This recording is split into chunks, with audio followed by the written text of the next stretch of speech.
क्या एक कमजोर और निहत्ती लड़की अपने भाई के कातिलों से लड़ पाएगी? क्या वो अपने भाई के कत्ल का इंसाफ हासिल कर सकेगी? जो क्योंकि सामने जो लोग हैं वो इंतहाई ताकतवर हैं। इक्तदार की 7वीं और 8वीं किस्तें अगर एक तरफ ये सवाल सामने रखा है, दूसरी तरफ इस बात को भी सामने लाके रखा है कि हम क्यों गुलामों की सी जिंदगी गुजार रहे हैं और ये जो हमारे सरों पे हुक्मरानी करने वाले हैं, हमारे ही वोटों से इलेक्शन जीतने वाले हैं, क्यों हमें रोनते कुचलते हुए निकल जाते हैं और इनके माथे पे शिकन तक नहीं आती। इन दोनों किस्तों में अगर एक तरफ सुमन शाह का जालमाना रोल दिखाया है तो दूसरी तरफ मेहरों के इर्द गिर्द जो लोग हैं उनके एक्शन से भी ये बताया है कि क्यों हमारे साथ ये कुछ हो रहा है।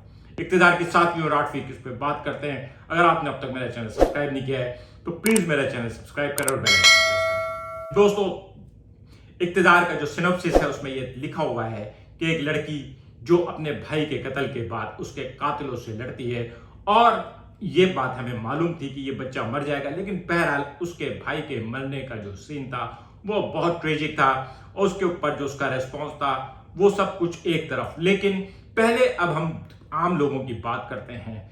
चच्ची जो है वो इस कंडीशन में भी अपनी अय्यारी, मक्कारी और अपनी लालच की वजह से ऐसी जुमलेबाजी और ऐसी आग लगाने से बाज नहीं आ रही थी। एक तरफ एक बहन है जिसका छोटा भाई अस्पताल में मौत और जिंदगी की जंग लड़ रहा है, दूसरी तरफ चच्ची जो है वो उस लड़की के उस अस्पताल में जाने और आने को उस पर इल्जाम लगा के किसी तरह से इस चक्कर में थी कि उसकी होने वाली सास जो है वो रिश्ता तोड़ दे और उनकी बेटी से रिश्ता जोड़ दे। ये संगदिली की एक और अजीब सी निशानी थी। अगर जैन शाह ने उसके भाई को कुचला था तो उससे भी ज्यादा जालिम वो लोग थे जो उसके भाई के मरने पे एक तरफ पहले उसके भाई के एक्सीडेंट पे पहले एक तरफ कहा कि ऐसी लड़कियों के साथ, ऐसे लोगों के साथ ऐसे ही होता है, और फिर दूसरी तरफ इस तरह की लगाई बुझाई और आग लगाने वाली दामाद का भी यही किरदार था। और इस तरह के टॉक्सिक लोग मौजूद हैं। आगे चलते हैं। जावेद शेख के दिल के दौरे ने शाहनवाज शाह को इस बात पे मजबूर कर दिया कि वो अमल से मंगनी करे और उसकी जो मंगनी थी वो टर्निंग पॉइंट थी। मेहरों और राफे की मंगनी जो थी वो एक टर्निंग पॉइंट साबित हुई थी। बच्चे का एक्सीडेंट हुआ और इसी वजह से अक्सर घरों में ये बात कही जाती है मंगनी सहती नहीं है, ना मेहरों की मंगनी सही और ना ही अब सुमन शाह को अपने बेटे शाहनवाज शाह की मंगनी जो है वो बहुत भारी पड़ने वाली है। लेकिन अब आते हैं इन दोनों किस्तों का जो नटशेल है, जो पीक पॉइंट है मेरे ख्याल में इस ड्रामे का अब तक के सबसे अहम सीन था, वो था जब मेहरों ने जाके जैन शाह को भरी तकरीब में थप्पड़ मारा है। परहैप्स के ये सीन कुछ ड्रामाई सा, कुछ फिल्मी सा, कुछ नॉन रियलिस्टिक था, क्योंकि उसको कैसे एग्जैक्ट पिन पॉइंट पता चला कि कहां इतने बजे मंगनी हो रही है और वो उस जगह पहुंच गई। लेकिन बहरहाल इतनी चीजें तो चलती हैं। लेकिन उस सीन ने ये अनाउंसमेंट कर दी है कि ये ड्रामा बहुत ज्यादा ब्रूटल होने वाला है, क्योंकि सुमन शाह और उनकी जो फैमिली है वो बेहिस लोग हैं। वहां तो बच्चों को ये कह के पाला जाता है कि वो हुक्मरान है, वो आका है और बाकी सब लोग गुलाम हैं। अगर उनकी बेटे की गाड़ी के नीचे एक बच्चा आके मर गया तो क्या हुआ? रोज ऐसे एक्सीडेंट होते हैं। यही इनकी सोच है। दोस्तों, मैंने शुरू में कुछ सियासी व्लॉग भी बनाए थे, लेकिन कुछ हालात ऐसे हुए कि सियासत पे बात करने का दिल नहीं चाहता।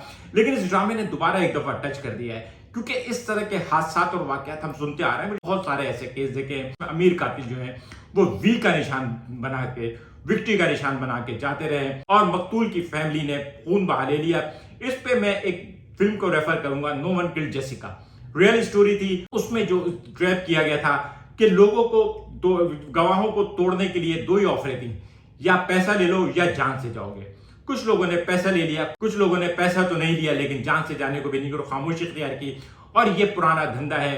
अदालत में मुकदमा पहुंचने के बावजूद भी ये लोग जो है इंसाफ होने नहीं देते, क्योंकि गवाह नहीं पहुंचते, सबूत मिटा दिए जाते हैं और जो कुछ होता है फिल्मों में तो हम देखते रहते हैं, लेकिन हकीकत में भी हम ऐसे बहुत सारे मंजर जो हैं अपनी आंखों के सामने इस मुल्क में देख चुके हैं, अखबारों में, टीवी में आते रहे हैं। और अब आता हूं मैं उस फैक्टर की तरफ कि क्यों ये लोग हुक्मरानी कर रहे हैं, क्यों ये रोंद रहे हैं और क्यों हम कुचले जा रहे हैं, क्यों हम कीड़े मकोड़ों की तरह जिंदगी गुजार रहे हैं। कि आप गौर करें, चाहे मेहरों की चच्ची हो, चचा हो, राफे हो, बीजी हो या फिर मेहरों की अम्मा, सब लोग कहीं ना कहीं मेहरों को यह समझाने की कोशिश कर रहे हैं कि मत लड़ो। ठीक है, समझदार हैं वो लोग, उनको पता है कुछ नहीं मिलेगा, लेकिन इसी तरह से अगर हर कोई ये कह के रुक जाएगा कि मत लड़ो, मत आवाज उठाओ, चुप हो जाओ, तो फिर ये लोग इसी तरह से रोते रहेंगे, क्योंकि इनको पता है लोग चुप हो जाते हैं।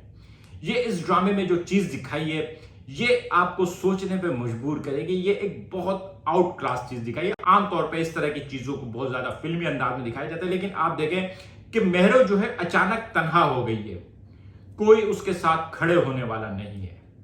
उसका मंगेतर भी उसके साथ खड़े होने की कोशिश कर रहा है, लेकिन उसकी मां को भी फिक्र है, क्योंकि सबको लगता है कि ये इतने ताकतवर लोग हैं कि जो इनके खिलाफ जाएगा वो जान से जाएगा, कुछ भी उसके साथ हो सकता है।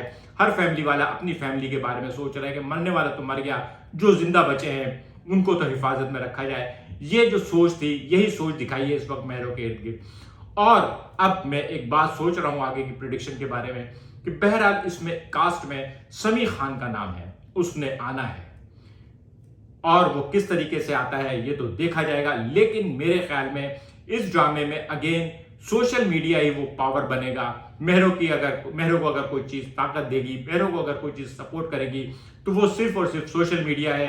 आगे ये ड्रामा कैसे जाएगा, और मुझे अब तक ये समझ में नहीं आ रहा है कि दुश्मनी जो है बढ़ती चली जा रही है। अब आंखों में आंखें डाल के दुश्मनी हो रही है, एक दूसरे के गिरेबान तक हाथ पहुंच गया है। उसमें मेहरो की और शाहनवाज शाह की शादी, इश्क और मोहब्बत जो दिखाया जा रहा है, ये कहानी टर्न होकर वहां तक कैसे जाएगी? क्या अगर शाहनवाज शाह ने ट्रैप भी किया तो मेहरो उसके ट्रैप में क्यों आएगी? ऐसा क्या होगा, ये यकीनन देखने वाली चीज होगी। आज का व्लॉग कैसा लगा कमेंट करके बताइएगा। मिलेंगे अगले किसी व्लॉग के साथ। शुक्रिया।